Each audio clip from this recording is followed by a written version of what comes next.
100 years separates their reigns. Different eras, different societies, almost different worlds.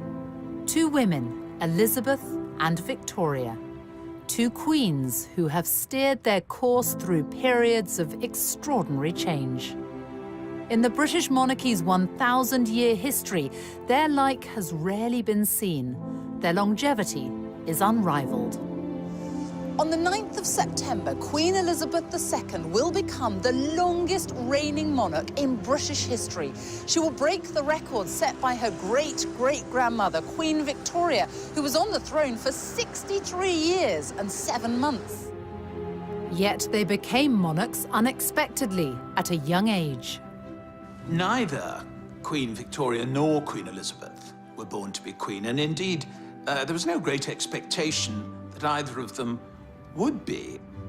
I think certainly we'll look back and say there's been the biggest change in society under these two female monarchs. I think history will look back on them both and compare them because it's really so incredibly unique. And both of them symbolize their country, and that's what's so wonderful about monarchy. It is a symbol above politics. But what does it take to be a monarch who defines an era? One who has the power to capture the hearts and minds of people at home and abroad. She's just brilliant. At her age, to be still doing things like this, it is just fantastic. I never really got this whole queen thing, to be honest. I really didn't, but I've got it now, and I just... Okay, sorry, I posted on Facebook that I've fallen in love with the queen.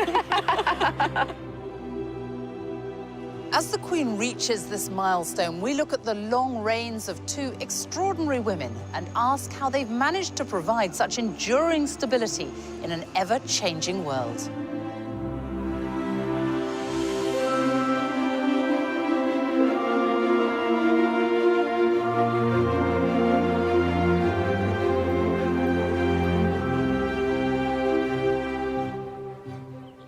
It's March 2015 at Canterbury Cathedral.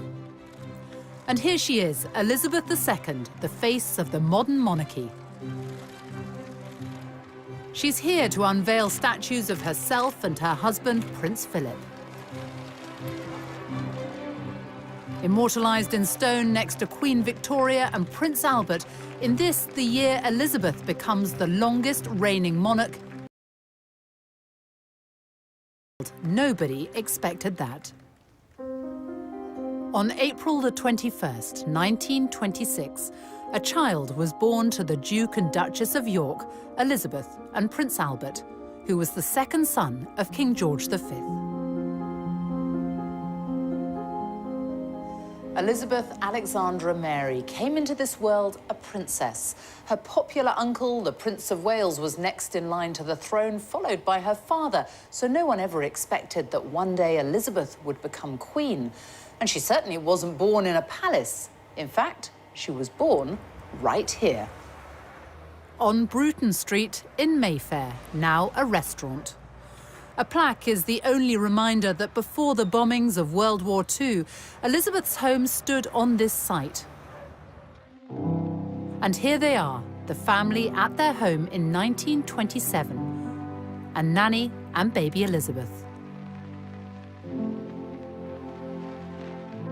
The young princess was expected to lead a relatively quiet life away from the full glare of the monarchy, which is just what people thought at the birth of another royal infant.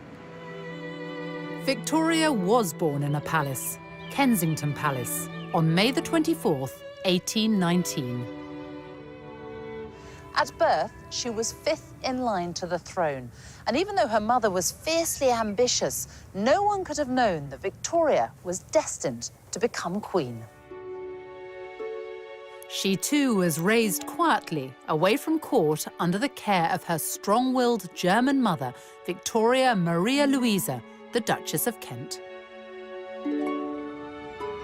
Here she is, Victoria. Victoria herself. Victoria spent her childhood here in Kensington, and she said herself, "I had a very unhappy childhood." And she was also a long way from the throne. No one thought she'd ever come anywhere near it.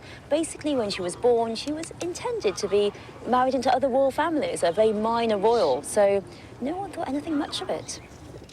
By her own account, Victoria was brought up very simply here in a suite of rooms on the first floor of Kensington Palace. It was a privileged but isolated existence. What we do know is that she remembered later on this terrible, oppressive, melancholy childhood. We think it was a little bit more complex than that. In what way? Well, she was lonely, but she was also very imaginative. She had 132 dolls, and they're all very neatly and in a very organized way listed in her inventory, which she kept at the time. She must have had a sort of very, a dream world, the way she played with these dolls. I suppose she had a lack of friends. We wonder whether some of the costumes could possibly be made from fabrics that made Princess Victoria's dresses. That's not something we're able to prove, but it's a possibility. Before she was 1, her grandfather and father died.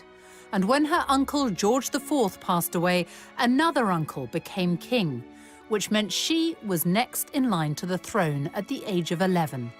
Life became even more restrictive.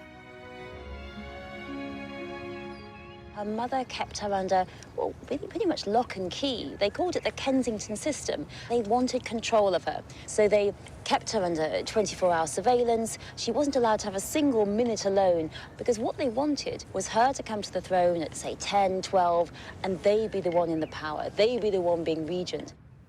She was sheltered and protected, and she even shared a bedroom with her mother until the day she became queen at the age of 18.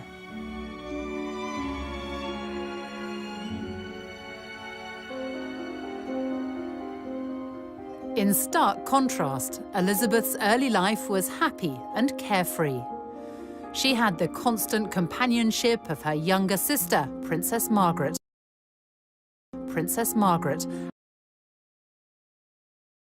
We four. They had the common touch. They had ordinary Scottish nannies. Looking up.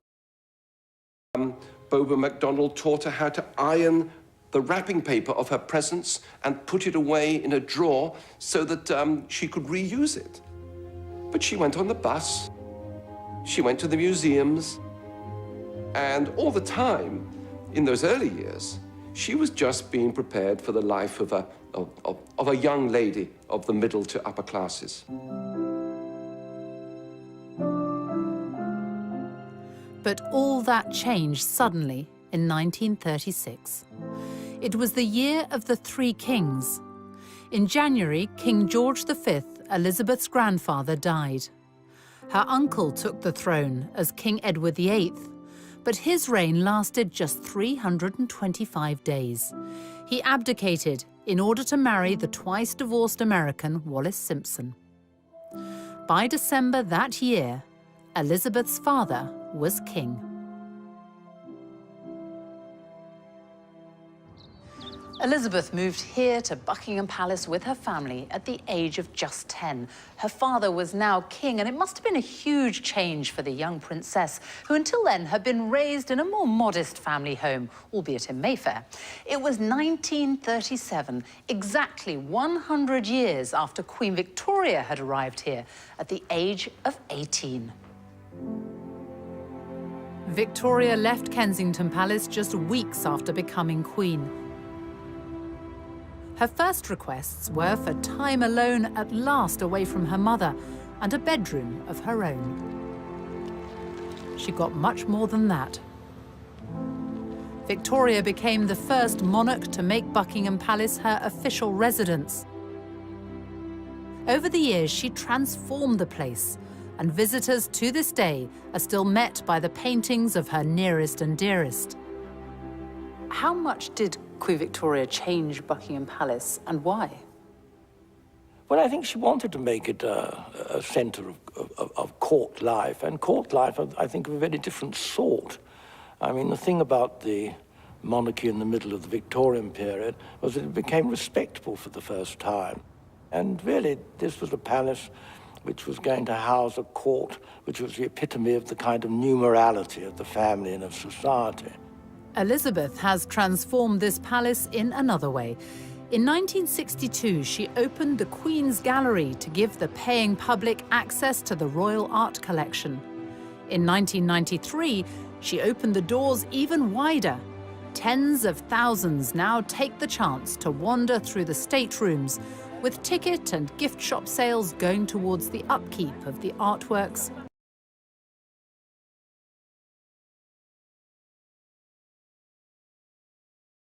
Guests are invited to a reception at Buckingham Palace for the Queen's Award for Enterprise, now in its 50th year. And each guest is greeted personally. It means a huge amount to these businesses. You could be in China, you could be in India and Brazil. People will see the emblem of these awards and they will know that you've got that because you're a very successful British business, and it actually then leads to more business, which is great news for Britain. Such a boost to me personally, to my confidence as a businesswoman, but obviously to the business. I've met so many fantastic other businesses, so I look forward to a lot more business networking as well. The questions she was asking tonight were quite interesting. They were very business orientated, and she obviously knows what's going on, which is great, you know. The Queen herself is such an inspiration for all of us. And so for women in general, I think, you know, I mean, an inspiration of hard work, dedication, you know, like what entrepreneurs should look up to.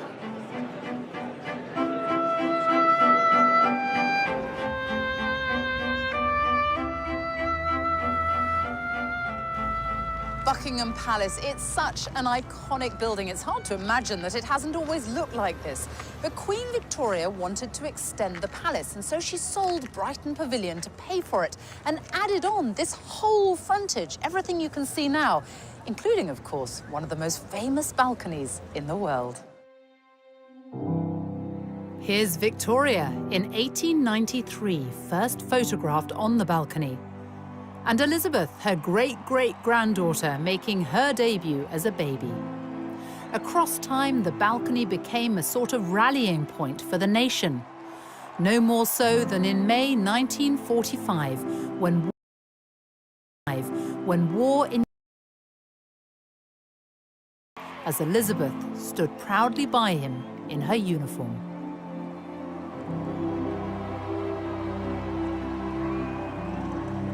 Growing up during World War II shaped the future Queen.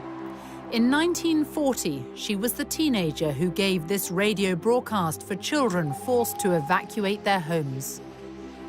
My sister Margaret Rose and I feel so much for you, as we know from experience what it means to be away from those we love most of all.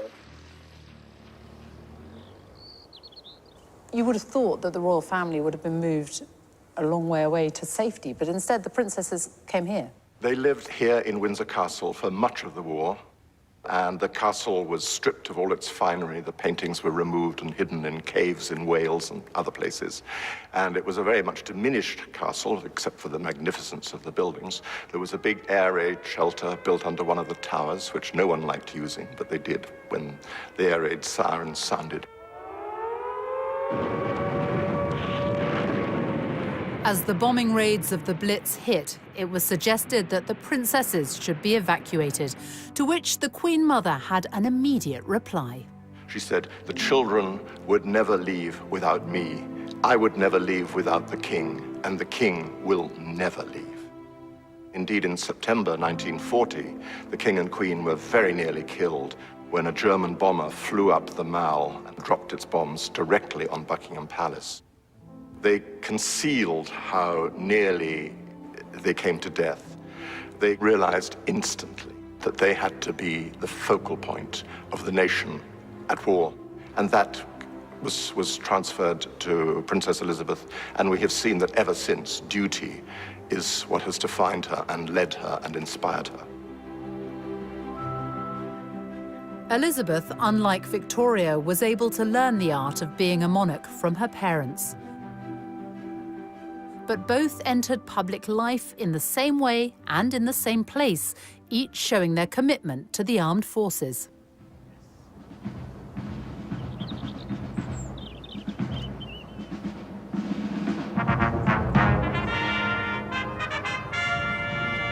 Queen Victoria came here to Windsor Castle to review her troops for the first time when she was just 18. A century later, Elizabeth, then still a princess, followed in her footsteps on her 16th birthday. It was her first official engagement. The British Grenadiers then marched past Her Royal Highness the Colonel. She's back. It's April 2015. Now 89, the Queen is presenting new colours to the 1st Battalion, the Welsh Guards. She knows the military inside out and played her part in the war effort when she joined the Auxiliary Territorial Service at the age of 18. One of the things she did was to learn how to strip down a truck. And there are famous pictures of her doing so. And she worked with other people who had been called up who were serving from all walks of life. And I think that was her first proper introduction to life outside of the family. And these were all sort of incremental steps in her training, if you like, towards being the monarch. Her Majesty the Queen knows absolutely everything that's happening in the ceremonial state occasion. But she knows that I'm there to just make sure those people that don't know are led and guided so that they can give the best performance. I'm inspired by her, an absolutely wonderful lady. I mean, the Queen is what we fight for and fight under for the country, and she's sort of the head of the army and our regiment, so it's extremely special for the boys. Do you think that the Queen really does understand what you do, what you go through? 100%, 100%. I think she probably knows more than anyone in her time of understanding what sacrifice for the country is, and she's an extremely special person. Recognition from the monarch has always been highly prized. At the end of the Crimean War in 1856, Queen Victoria introduced the Victoria Cross for bravery.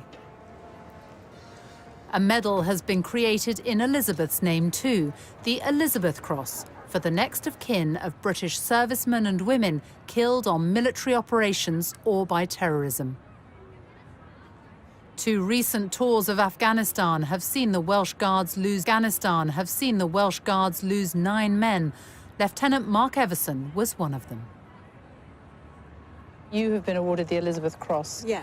In memory of your son. Yes. Just explain what the Elizabeth Cross is and how important it is to you. Most awards that are given to soldiers, but this is something for the families, which is actually saying, you know, the families are involved in this as well. However prepared one is for soldier death, it leaves a huge hole in families.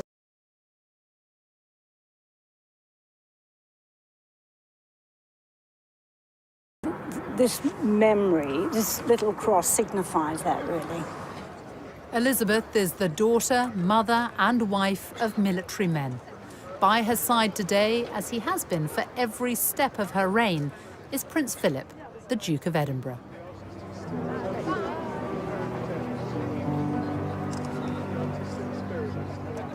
They got to know one another in 1939, as Elizabeth accompanied her parents on an official visit to the Royal Naval College, Dartmouth. The cadet assigned to show her around was Philip, a prince by birth of Greece and Denmark, also a great-great-grandchild of Victoria's. The Queen saw him, this handsome young Viking with his sense of humor. I think right at the start, his lack of reverence, his sense of informality appealed to her, as well as his stunning good looks. They became pen pals, with Elizabeth keeping a photo of a bearded Philip as he fought for his adopted country, Britain. It was a love match. And in 1946, after a holiday at Balmoral, they got engaged, and though secretly, because the King and Queen asked them to postpone the public announcement until the following year. The royal family and Princess Elizabeth's fiancé have permitted these special film studies to be made in response to the rapidly mounting worldwide interest in the forthcoming royal wedding on the 20th of November in Westminster Abbey. I am Alexandra Mary. Take thee, Philip, Take thee, Philip, To my wedded husband. to my wedded husband. To have and to hold. They wed when Elizabeth was 21.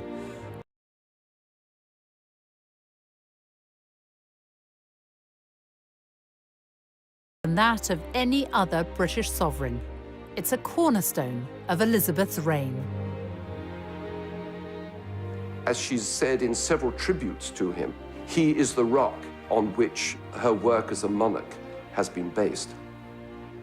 He has quite simply been my strength and stay all these years.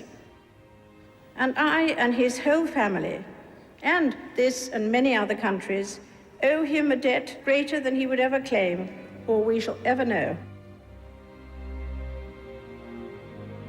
Queen Victoria had her rock too. For Victoria and now Elizabeth, a vital thread through their lives has been the love and support of their husbands. Both married European princes, both met their husbands-to-be when they were very young and then got to know them slowly through letters.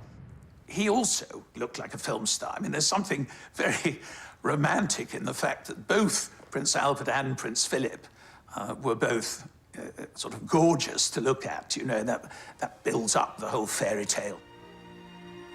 Victoria was 16 when she met Prince Albert of Saxe-Coburg and Gotha. He was her first cousin from Germany. It was determined, more or less, from childhood onwards, that Victoria would marry one of those Coburg children. There were some other candidates for her to marry, but that was the obvious one. And it was her great luck that she fell in love with him, besottedly. It was a real love affair and love match from the beginning. They kept in touch by letters, and she described him as so sensible, so kind, and so good, and so amiable too. She really hadn't had a chance to have anyone to love. She and her mother had been at loggerheads. She had no sister, no friend, no father. So she'd been a very lonely child, and all this passion had really pent up inside her. Obviously, Victoria's wedding to Albert on a grisly February day is essentially a private service. Victoria herself said that she noted every detail. Indeed, she does appear to have noted every detail in her journal afterwards. I think for Victoria, it was a wonderful day in every way. The couple were married in 1840. Victoria was already queen, so she had to propose to him. They went on to have 9 children. Albert brought an experience of the world Victoria had never known. He developed a strong interest in arts and culture and built the Italian Gardens in Kensington as a testimony of his love for her. She rejoiced in her marriage to Albert, and it had for her a significance only rivaled by her coronation day. Victoria's coronation came after the death of her uncle, William IV. It's one of the quirks of the hereditary system that one is expected both to mourn and rejoice at the same time, mourn the death of one sovereign, rejoice in the accession of the next. I think in 1837 there is a definite imbalance. There is notably more rejoicing than mourning. She loves being queen at the age of 18. She tells the wife of a courtier that she woke up one morning afraid it might all turn out to be a dream. She thoroughly enjoys the dream. 400,000 people flocked to London for her coronation, helped by the transport revolution, the railways, and the hopes of a nation resting on youthful shoulders, something shared by only 2 women in more than 100 years. Elizabeth's path to accession came in 1952. In January, she and Philip were waved off at the airport by her father, King George VI, as they began a Commonwealth tour in his name. It was the last time they would see one another. He was only 56. On February the 6th, 4,000 miles away from London, Princess Elizabeth was brought the news the world was soon to hear.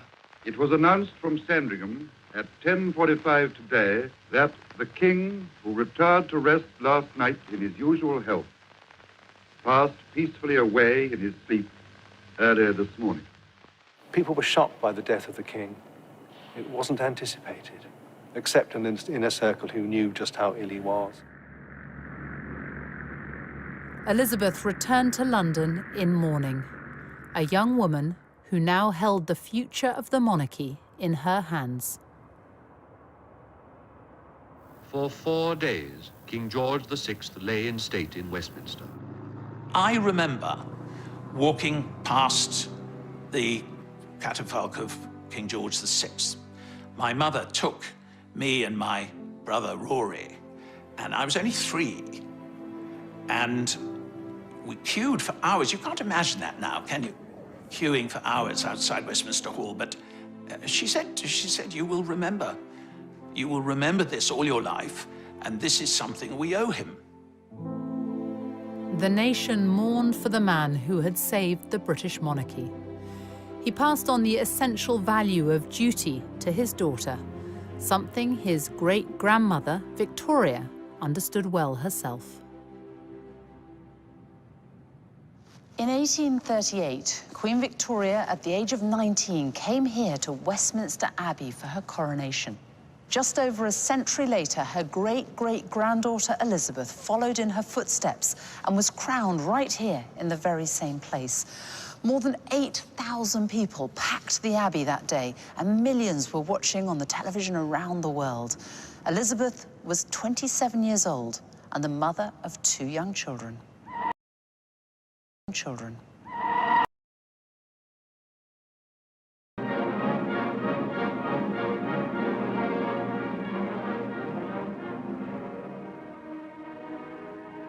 How was Elizabeth received at the coronation? We all became romantics on a huge collective scale. And of course, the setting in this abbey, where the very stones talk, with the old statesman in marble looking down on it, Disraeli, Gladstone, Peel. We were right in the middle of this wonderful combination, which the Brits pride themselves on, or did, of juxtaposing tradition and modernity and making the two work together. But above all, the young woman sitting just over there.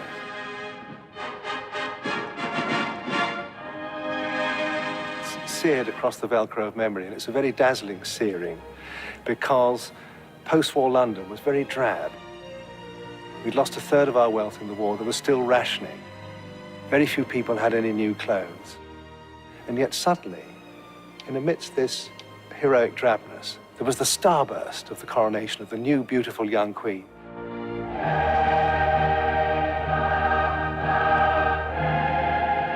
I remember it. I was on Victoria Embankment, and it was a kind of magic moment when the great golden coach went by, and then this smiling figure. It was one of the moments of the reawakening of the country after a long and tense and deprived period. And for those who weren't there, thanks to the revolution of television, the nation could watch from their living rooms. 27 million people in Britain in June 1953 watch at least half a day's television coverage. The number of BBC licence holders doubles that day. So there is this sense of what newspapers refer to as coronation fever. We've only known in recent years that it was, in fact, the Queen who said, yes, it ought to be televised. An acknowledgement that the monarchy, as it were, belongs to the people. You've got to, with the new means of communication. And then this smiling figure, just all the diamonds reflecting, with the Duke of Edinburgh. But I mean, I remember it so absolutely vividly. 5 months after her coronation, Elizabeth returned to the Commonwealth tour she'd begun before her father's death. Now she was Queen and also head of the Commonwealth of Nations, which, from small beginnings, has expanded during her reign to take in 53 countries. She has visited almost all of them. I think historians will look back on the reign and achievements of Elizabeth II and pick out the Commonwealth. The Commonwealth is a real family, so successful that countries that are not former British colonies have asked to join and been allowed to join. For Victoria, she was Empress of India, with the reach of a global superpower, the British Empire. Not that she saw much of it. Britain did rule half the world And it stretched everywhere from Canada to Australia and included great tracts of Asia and Africa. And it's true that Queen Victoria didn't visit any of these places. She was very much in touch and thinking about them a lot. She became besotted with India and Indian culture in her later years. She taught herself Hindustani, and she could speak a little bit of Urdu. She would have loved to go to India, but they didn't let her. So in her mind and her spirit, she travelled, completely unlike Queen Elizabeth, who actually travels. Queen Elizabeth II has crisscrossed the globe for more than 60 years. Here and abroad, she has shaken the hands of history. It's June 2015, and once again, the red carpet is laid out on foreign soil. This is Berlin's take. This is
but that will not faze the most well-travelled monarch in history.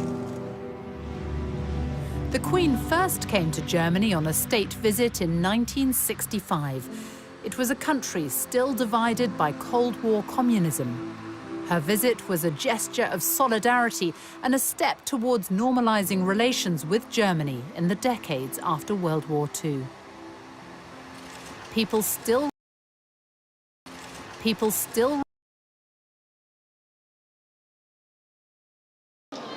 For my husband and me, it is a deeply moving experience to be with you here in this courageous and famous city.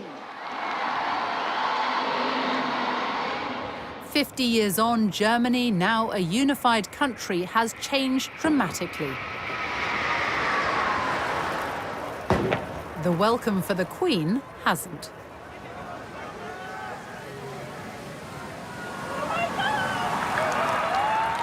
Wherever the Queen goes, she brings with her a sense of occasion, and there's been real excitement here in Germany in the run-up to this visit. She's on every front page today, and the papers are full of what to do, what to wear if you meet her. And German television has been running British-themed programmes. And that's the thing about the Queen. Wherever she goes, she brings with her an indefinable something that no one else can. The Queen is our big differentiator in the eyes of many of our foreign partners and friends. They deal with other governments, they deal with other heads of state, but the Queen is something completely unique. And you see that in the reaction of the crowds lining the streets.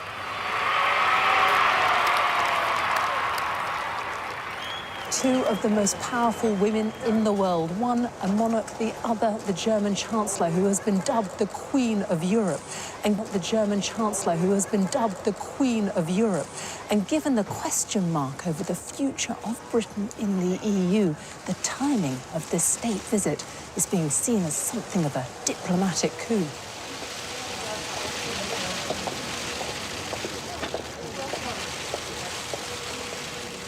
I think for many people, for many different reasons, this is a very important visit, a very important moment, and it brings Britain and Germany closer together at a time which is, for us, actually very important for there to be good and close relationships. As a constitutional monarch, the Queen must remain politically neutral.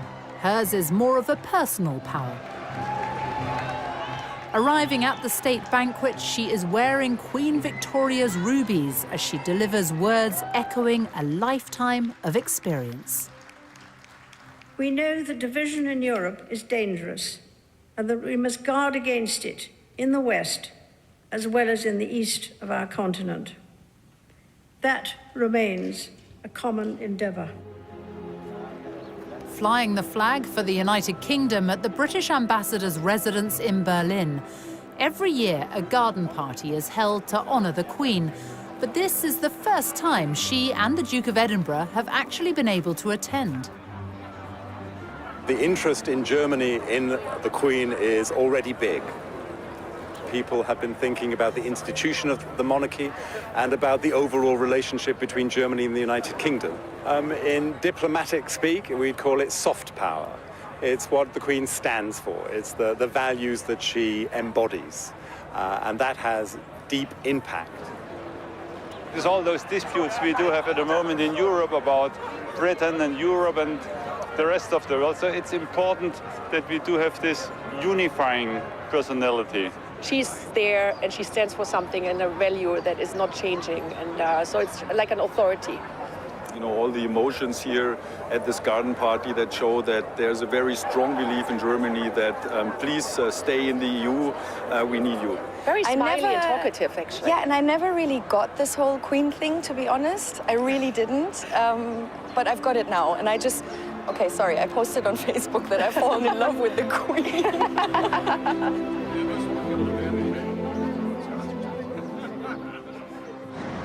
In Germany's modern democracy, sections of the wall which once separated East from West in the Cold War now stand only as symbolic fragments. And this is a country which remembers its deeper past, those who were killed in one of the most dreadful persecutions in history.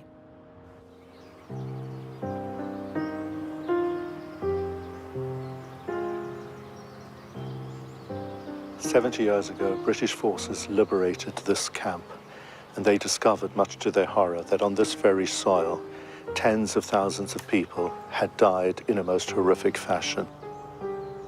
It was liberated by World War II Allied troops in April 1945. 70 years later, it is the Queen's request that she and the Duke of Edinburgh end their German state visit by paying their respects at the site of the Bergen-Belsen concentration camp. And for some, the memories are very personal. To me, it was just one huge horror story. How any human beings could treat other human beings in this way. Just incredible.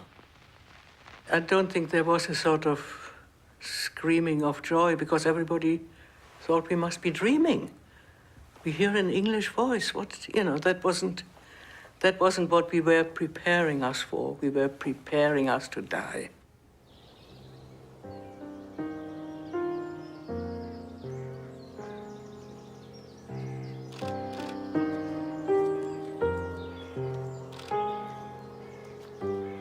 her visit shows that she takes human suffering seriously. She identifies with the pain and deep suffering of the Jewish people.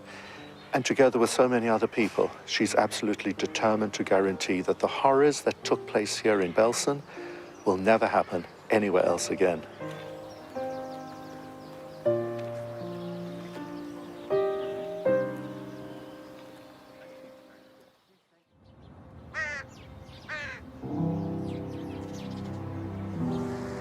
In Britain, religion and the monarchy are forever intertwined. Since King Henry VIII famously separated the English church from Rome, every monarch has become defender of the faith and head of the Church of England.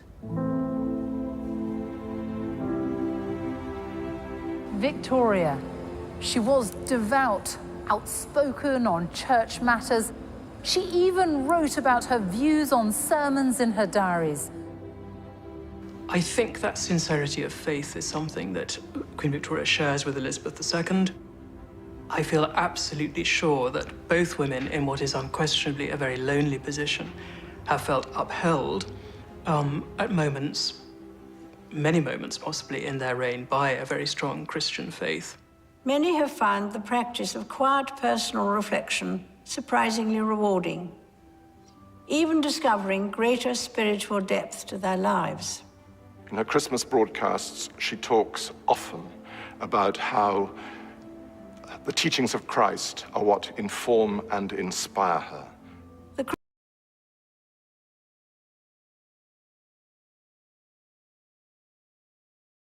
Feet very firmly on the ground, but spiritually, she's got this dimension in which her personal faith is linked to her duty as a monarch.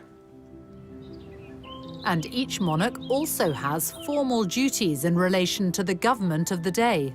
It was during Victoria's reign that political power moved away from the sovereign, but she still kept a keen interest in the details of political life, as does Queen Elizabeth, who at the start of her reign decided to change the monarch's regular meetings with the Prime Minister into a weekly affair, the audience. When Parliament sits, the Prime Minister arrives for their regular meeting, where the Queen has what's been described as the right to be consulted,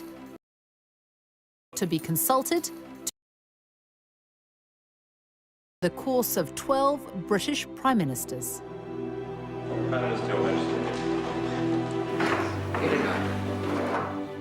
Her first PM was Winston Churchill, who'd known Elizabeth since she was a child and was the only elected member of Parliament under both Victoria and Elizabeth. Well, Churchill was in love with her. There's no other way of putting it. A member of his private office said that he was dotty about her and felt very protective of her and wanted to ease her into the duties of monarchy. And she receives the red boxes daily, containing cabinet and foreign and Commonwealth papers. She's been terribly well informed. When you think about it, the first weekly intelligence summary she got from the Joint Intelligence Committee in February 1952 would have had at least a section on it, I'm sure, of Stalin's capabilities and military intentions. Can you imagine it? The long reigns of Elizabeth and Victoria mean they have had to steer their way through periods of extraordinary change. Queen Victoria's reign saw the Industrial Revolution, economic progress, and the growth of the British Empire. Scores of grand buildings went up during the Victorian age, many of which are still with us today, like this one, the Victoria and Albert Museum. It houses one of the largest collections of decorative art and design in the world.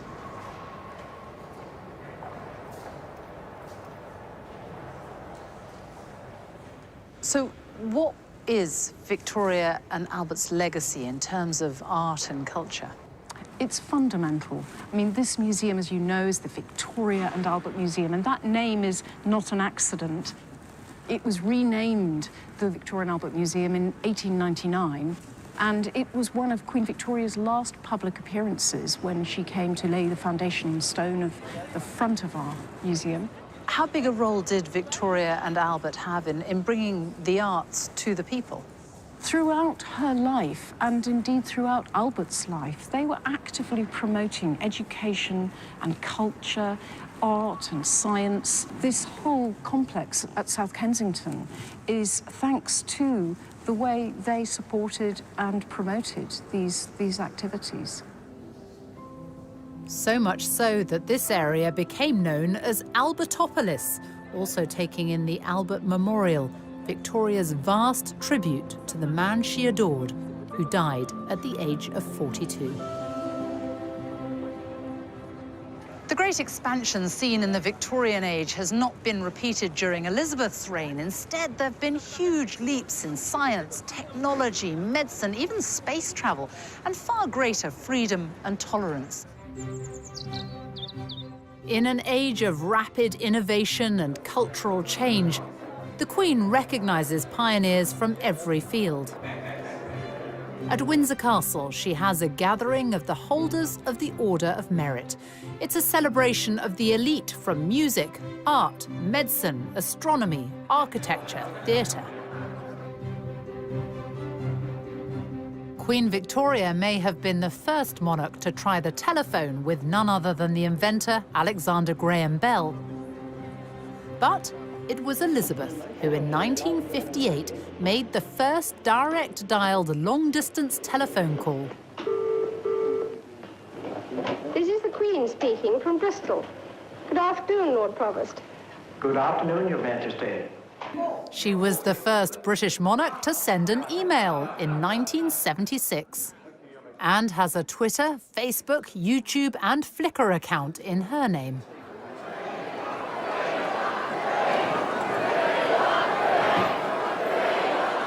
In the monarchy's 1,000-year history, only 2 British sovereigns have marked their silver, golden, and diamond jubilees.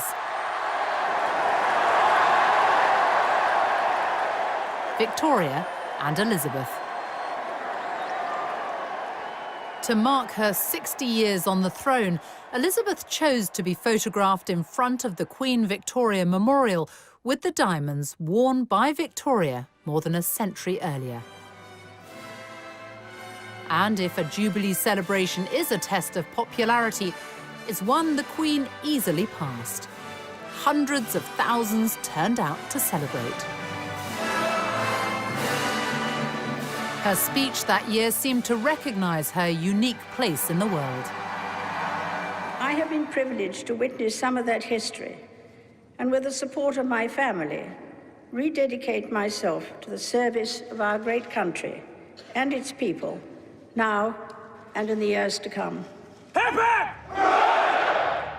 Hip hip! Hip hip!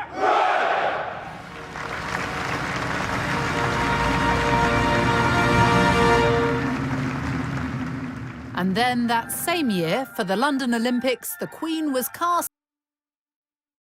Long reign can bring challenges. Unlike Elizabeth, Victoria had to spend almost 4 decades without her beloved husband by her side.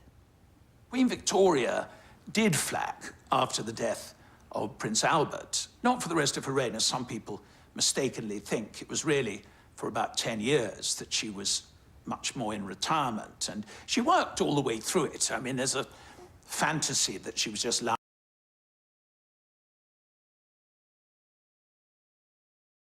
years. The politicians constantly feared, because she was so reclusive and shy and didn't like waving from balconies and didn't wear crowns, that somehow or another she was out of touch. And in a very mysterious way, she wasn't. In June 1897, Queen Victoria was persuaded to make an effort for her Diamond Jubilee. She was captured in this rare footage, and she had an empire to call upon. London had never seen anything like it. The Bengal Lancers, people from all over the world, African warriors, parading through the streets with all their wonderful costumes and uniform. It was partly a demonstration of this extraordinary political stability, that this institution, which had been so fragile in 1837, was now going stronger than ever in 1897, thanks to this very eccentric, clever but strange woman sitting in an open carriage riding through the streets of London in a black bonnet. The whole place was alive with excitement. Both Victoria and then Elizabeth came here to St. Paul's Cathedral to mark their Diamond Jubilees. For Victoria, who by then was 78, it was a rare public appearance. She was still mourning Albert decades after his death. And she was frail, too frail to climb these stairs and go inside.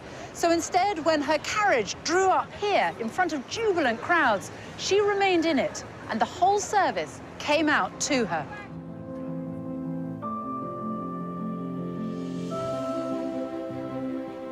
But we do know what Queen Victoria thought about her Diamond Jubilee. She wrote about it in her journals, and just a few years ago, Queen Elizabeth had them all put online.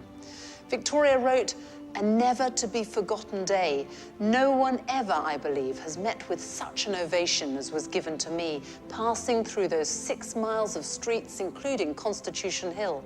The crowds were quite indescribable, and their enthusiasm truly marvelous and deeply touching. The cheering was quite deafening, and every face seemed to be filled with real joy. I was much moved and gratified."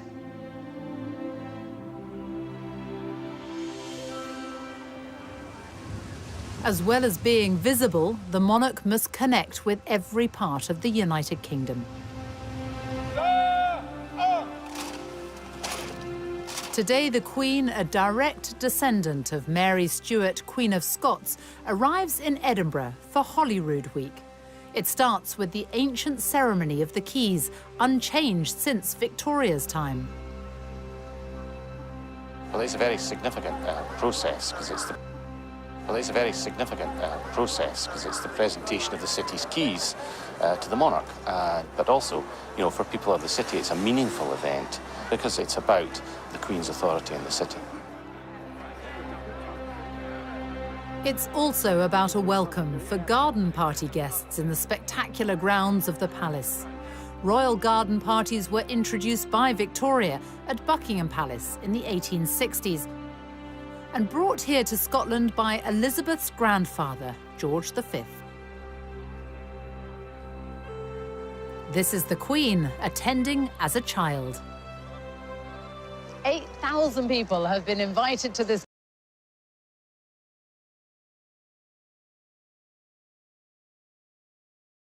and heritage.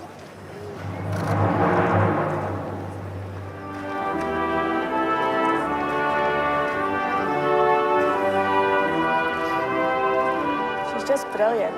At her age, to be still doing things like this, it is just fantastic. I think today has been a very good example of exactly what we as a country do well, and I think she's at the very heart of that. And the fact she visits our islands, you know, she embraces all the parts of Scotland that we love. Her and the Duke have done a marvellous job over the years, and I hope they'll have many more.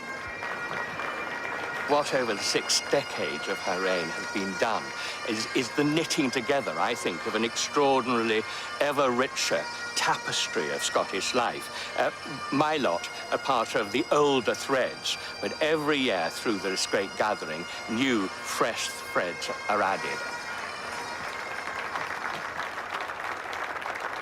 The Queen has deep personal connections to Scotland. Her mother grew up here. Her sister, Princess Margaret, was born here. In fact, she was the first royal baby to be born in Scotland for more than 300 years. And since she was a child, Scotland is where the Queen has always come on her family holidays. During late summer and autumn, the Queen still enjoys her longest spell of privacy in the place she's visited since childhood.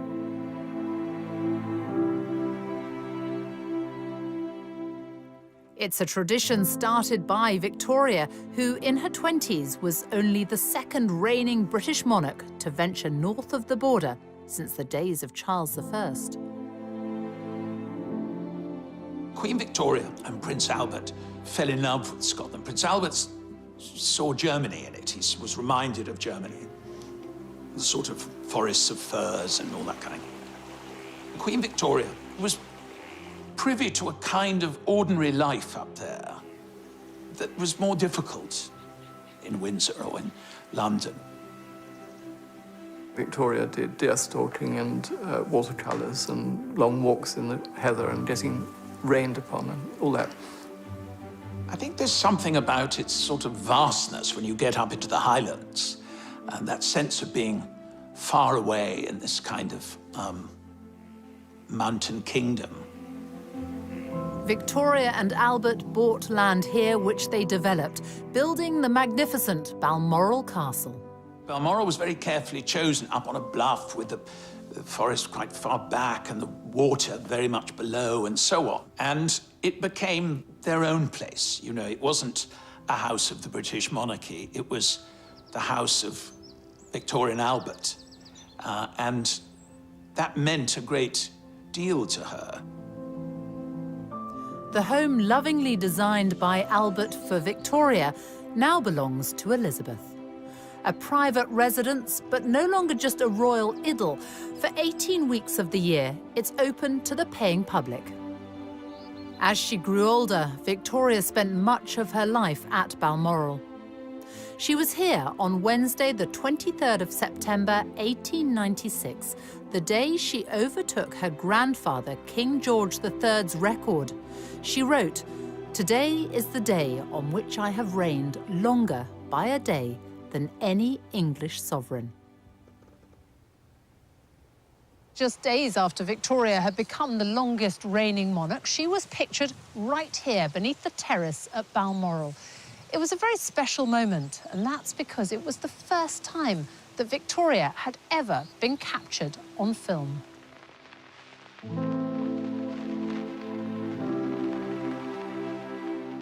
Here she is, surrounded by dogs, children and grandchildren. Victoria, a focus of national unity, who chose to mark her momentous day quietly. Elizabeth will also be in Scotland, but will carry out some official engagements.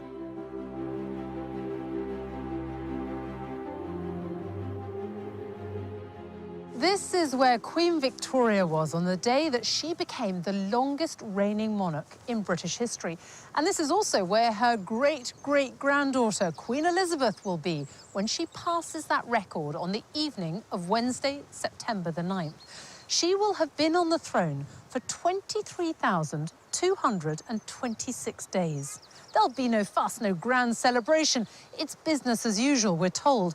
But all the same, it is a remarkable achievement and something none of us will ever again see in our lifetime.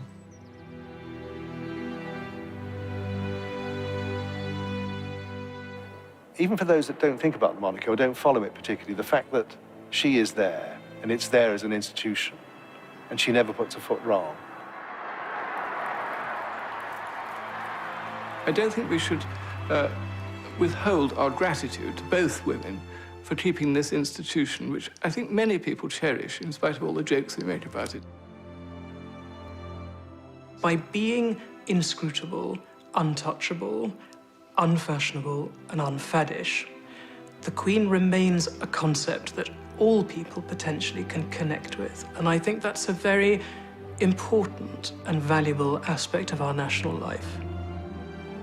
And she simply is always out there meeting people, speaking to people, and very much identifying herself with the whole population, not just one certain group of it. Politicians come and go when they talk about the big society. The Queen and the royal family have practiced it and continue to practice it in all sorts of ways. And that stems totally from the sense of duty and religious convictions of Elizabeth II. This is a great country, and one of the reasons it's great is because we have had this continuity of kings and queens for so many centuries, and this queen is probably going to be seen as one of the greatest of all. I think what she has done is she has made us all believe again in the viability of the institution she represents. And to me, that's a great achievement. I declare before you all that my whole life, whether it be long or short, shall be devoted to your service and to the service of our great imperial family to which we all belong. That I shall not have strength to carry out this resolution alone unless you join in it with me, as I now invite you to do. I know that your support will be unfailingly given. God help me to make good my vow, and God bless all of you who are willing to share in it.